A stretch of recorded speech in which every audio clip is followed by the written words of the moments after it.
बात को ध्यान दे, जब भजन में बैठे भगवान यहाँ हैं, इसी समय हैं, मेरे हैं, वो मेरे हृदय में है, वो मेरे भजन को देख रहे हैं। मन लगे न लगे ये आप जानो, आपके भजन के लिए हम बैठे हैं।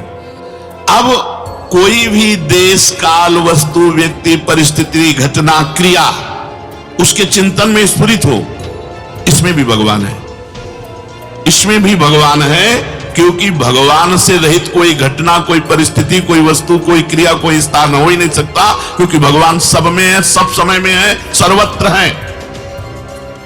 अब जब उनमें भगवान देखोगे तो विक्षेप नाम की चीज नहीं रह जाएगी। ऐसी भावना करके बैठो, पूरा का पूरा समय आपका दिव्य भजन माना जाएगा। इसको बात समझ लो। जब प्रभु में आसक्त मन हो जाता है तो कृपा की धारा खुल जाती है, वो ऐसे प्रवाहित करके प्रभु के समीप पहुंचा देती। उठते बैठते चलते फिरते खाते पीते हर समय केवल प्रभु। इसलिए निराश मत होइए, उदास मत होइए। यदि विषय आकर्षण हो रहा है तो धैर्य रखिए, भजन की कमी है। मन चंचल हो रहा है, धैर्य रखिए, इसका फल मिलेगा आपको। चंचल मन सहित भजन करने पर भी भगवान की कृपा आपको वैसे ही प्राप्त होगी जैसे एकाग्र मन से करने वाले। जैसे 500 का लेबर लाए, 8 घंटे काम करवाए तो 500 दिए, और 1 को काम न करवाए तो 500 देना ही पड़ेगा। ऐसे ही हम भजन के लिए भगवान को अर्पित है, तो हमारा जो भी टूटा फूटा भजन बन रहा है उसका भजनानंदी महात्माओं का जैसा फल मिलेगा, हमको भी भगवान की कृपा, भगवान का प्रेम, भगवान के दर्शन, भगवान का सानिध्य मिलेगा। इसलिए हमको निराश नहीं होना। तो पहला, यदि हम भजन में बैठे हैं, हमारा मन भजन में नहीं लग रहा है, तो हमें परेशान नहीं होना। हमारे भजन की बाद में जो पेमेंट है वो मिलेगी। मालिक ईमानदार है और सर्वज्ञ है, वो जान रहा है कि मेरे भजन के लिए बैठा है। भरोसा दृढ़ रखो, भगवान की कृपा तुम्हारे ऊपर है। अगर कृपा ना होती तो तुम राधा नहीं बोल सकते, तुम कृष्ण नहीं बोल सकते, तुम हरि नहीं बोल सकते। अगर कृपा है तो आप भजन के मार्ग में आए हो, भजन मार्ग में चल रहे हो। खूब हर समय अनुभव करो हम पर कृपा है। ये जितना अनुभव करोगे हम पर कृपा है, उतना ही आपका मन प्रभु में लगने लगे। हम पर प्रभु की बहुत कृपा है, बहुत कृपा है। धाम वास हो रहा है, भगवत चिंतन हो रहा है, भगवान। अब दूसरी बात बता रहे हैं मैं आसक्त मना के लिए। जब हम भगवान के लिए भजन करने के लिए बैठे तो विचार करें कि भगवान सब जगह हैं, तो यहां भी है। जहां मैं भजन कर रहा हूं यहां भगवान है, सब जगह हैं तो यहां भी है। क्योंकि अगर यहां नहीं है तो यह शास्त्र सिद्धांत गलत हो जाता है कि हरि सर्वत्र है, कण कण में है। वासुदेवा सर्वमिति, सब जगह भगवान वासुदेव है। सर्वम खलविदम ब्रह्म, सब जगह ब्रह्म है। ईशावास्यमिदं सर्वम यत् किंच जगत्याम जगत, कोई कण नहीं जहां ईश्वर न हो, ऐसा उपनिषद कहते हैं। तो जहां मैं बैठा हूं भजन कर रहा हूं, मेरे भगवान यही हैं, सर्वत्र हैं तो यहां भी हैं। जब भजन करने के लिए बैठे तो ये विचार करें, भगवान सब समय में है तो इस समय में भी है, यहां है, इसी समय है। अगर इस समय नहीं तो भगवान सब समय में है, ये कहना नहीं बनता। भगवान सब में है तो मेरे अंदर भी बैठे, सब जगह है, सब समय है और सब में है तो भगवान मेरे हृदय में भी बैठे हैं। भगवान सब में है, अगर मेरे हृदय में नहीं है तो ये बात सिद्ध नहीं होगी। सिद्ध तभी होगी जब सब में है तो मेरे हृदय में भी है। भगवान सबके हैं ये कहना तभी सिद्ध होता है जब भगवान मेरे भी हैं। उपासक इस बात को ध्यान दे, जब भजन में बैठे तो भगवान यहां हैं, इसी समय हैं, मेरे हैं, वो मेरे हृदय में है, वो मेरे भजन को देख रहे हैं। मन लगे न लगे ये आप जानो, आपके भजन के लिए हम बैठे हैं। अब कोई भी देश काल वस्तु व्यक्ति परिस्थिति घटना क्रिया उसके चिंतन में स्फुरित हो, इसमें भी भगवान है, इसमें भी भगवान है। क्योंकि भगवान से रहित कोई घटना, कोई परिस्थिति, कोई वस्तु, कोई क्रिया, कोई स्थान हो ही नहीं सकता, क्योंकि भगवान सब में है, सब समय में है, सर्वत्र है। अब जब उनमें भगवान देखोगे तो विक्षेप नाम की चीज नहीं रह जाएगी।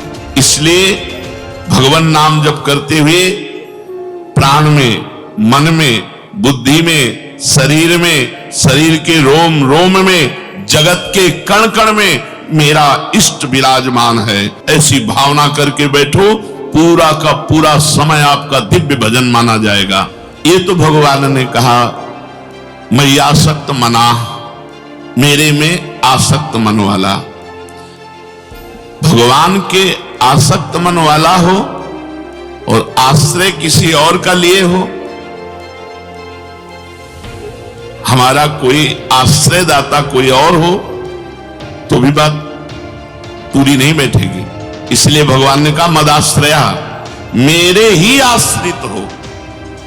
जिसको केवल मेरी ही आशा है, मेरा ही भरोसा है, मेरा ही सहारा है, मेरा ही विश्वास है, मदाश्रया, केवल मेरी ही आशा, केवल केवल सत्संग, केवल मेरा ही भरोसा, जी सब भात तुम्हार भरोसा, मेरा ही सहारा, मेरा ही विश्वास, मेरे ही आश्रित, वो होता है मदाश्रया। हमारा भरण पोषण भगवान से होता है, हमारा जीवन भगवान के लिए है, हमारे स्वामी भगवान है। हमारा कोई व्यक्ति नहीं हो सकता, कोई फोन नंबर नहीं हो सकता, किसी भी तरह का अन्य आश्रय नहीं। हमारा जीवन केवल भगवद आश्रित, जो भी हो, महलों में राखे चाहे झोपड़ी में वास दे, इसके लिए बाबा जी नहीं बने कि सुविधा दे तो हे भगवान हम आपके, नहीं, असुविधाओं की ठोकर खाते हुए भी आपकी पूरी जीवन भर जय बोलिए। तो अंत में थोड़ी अन्य आश्रय ले लेंगे, अंत में तो आपका ही आश्रय रहेगा। मदाश्रया, इसको बात समझ लो। अन्य आश्रय हो तो उसे भगवान के भाव में बदल दो। मेरे भगवान मेरे माता पिता के रूप में मेरा भरण पोषण कर रहे हैं, मेरे भगवान मेरे रिश्तेदार के रूप में आकर मेरा भरण पोषण कर रहे हैं, मेरे भगवान इस रूप में आकर मेरा भरण, लेकिन भरोसा भगवान का, ना तो माता पिता का, ना रिश्ते नातों का, मेरे भगवान इस रूप में मेरा भरण पोषण कर रहे हैं। अपना भरोसा केवल अपने इष्ट पे हो तो दो बातें, मैं आसक्त माना, भगवान में मन हमारा आसक्त हो और भगवान के ही हम भरोसे हो, तो भगवान कह रहे तब वो मेरे को पूर्ण रूप से जान पाएगा। संसार में आश्रय बहुत जल्दी ले लेते हैं, धन का, संपत्ति का, वैभव का, विद्या का, बुद्धि का, योग्यता का, कुटुंब का, मित्र का, ये सब नाशवान है। इसका आश्रय सब लिए हुए है, सब कोई अंगुली पे गिना जा सकता है जो मदाश्रया है। केवल भगवान का आश्रय है, केवल भगवान का भरोसा है, केवल प्रभु का सहारा है, अन्य कोई सहारा नहीं। धन का, संपत्ति का, वैभव का, विद्या का, बुद्धि का, योग्यता का, कुटुंब का, ये सब आश्रय, ये नाशवान है, मिटने वाला है, स्थिर रहने वाला नहीं, सदा रहने वाला नहीं, सदा के लिए पूर्ति तृप्ति कराने वाला नहीं। परंतु प्रभु का आश्रय नहीं लेते क्योंकि भूल में फंसे हैं, सत्संग नहीं मिल पा रहा, उनके कानों में सत वचन नहीं पहुंच पा रहे, इसलिए उनका आश्रय नहीं छूट रहा, इसीलिए वो बहुत परेशान है। क्योंकि विनाशी है वो और विषम है वो, विषम विनाशी और दुख, तो अशांत चित्त में सुख की कहां स्फूर्ति होती है। वो बड़े चिंताग्रस्त रहते हैं, नेगेटिव बातें, नाना प्रकार की, वो बहुत ज्यादा सोचने वाली बातें, और बहुत लोग तो डिप्रेशन में बहुत परेशान, और बहुत जो अभी अपने को सुखी मान रहे हो आगे परिणाम में दुख भोगेंगे कि हम तो बड़े सुखी, हमारे लड़का बढ़िया अच्छे हैं, हमें नौकरी बढ़िया मिली हुई है, बड़ा रुपया पैसा, तुम मरोगे नहीं क्या? और ये परलोक जाएगा नहीं तो अशांति तो होगी।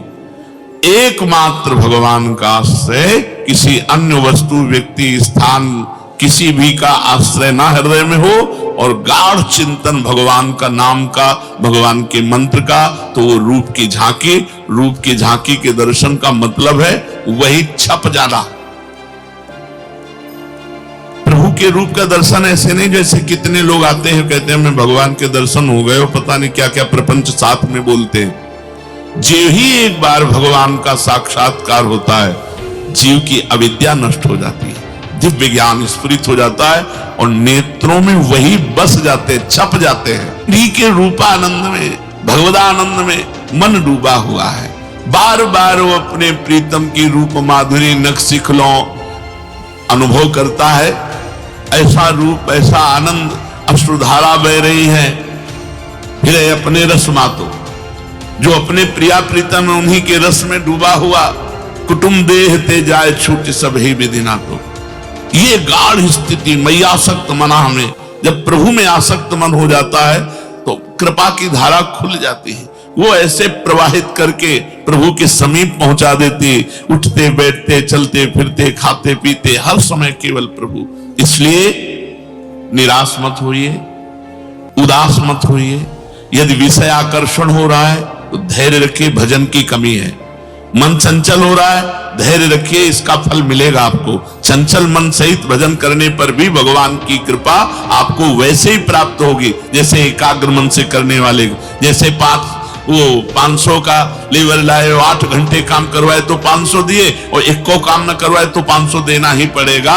ऐसे ही हम भजन के लिए भगवान को अर्पित है, तो हमारा जो भी टूटा फूटा भजन बन रहा है उसका भजनानंदी महात्माओं का जैसा फल मिलेगा, हमको भी भगवान की कृपा, भगवान का प्रेम, भगवान के दर्शन, भगवान का सानिध्य मिलेगा। इसलिए हमको निराश नहीं होना।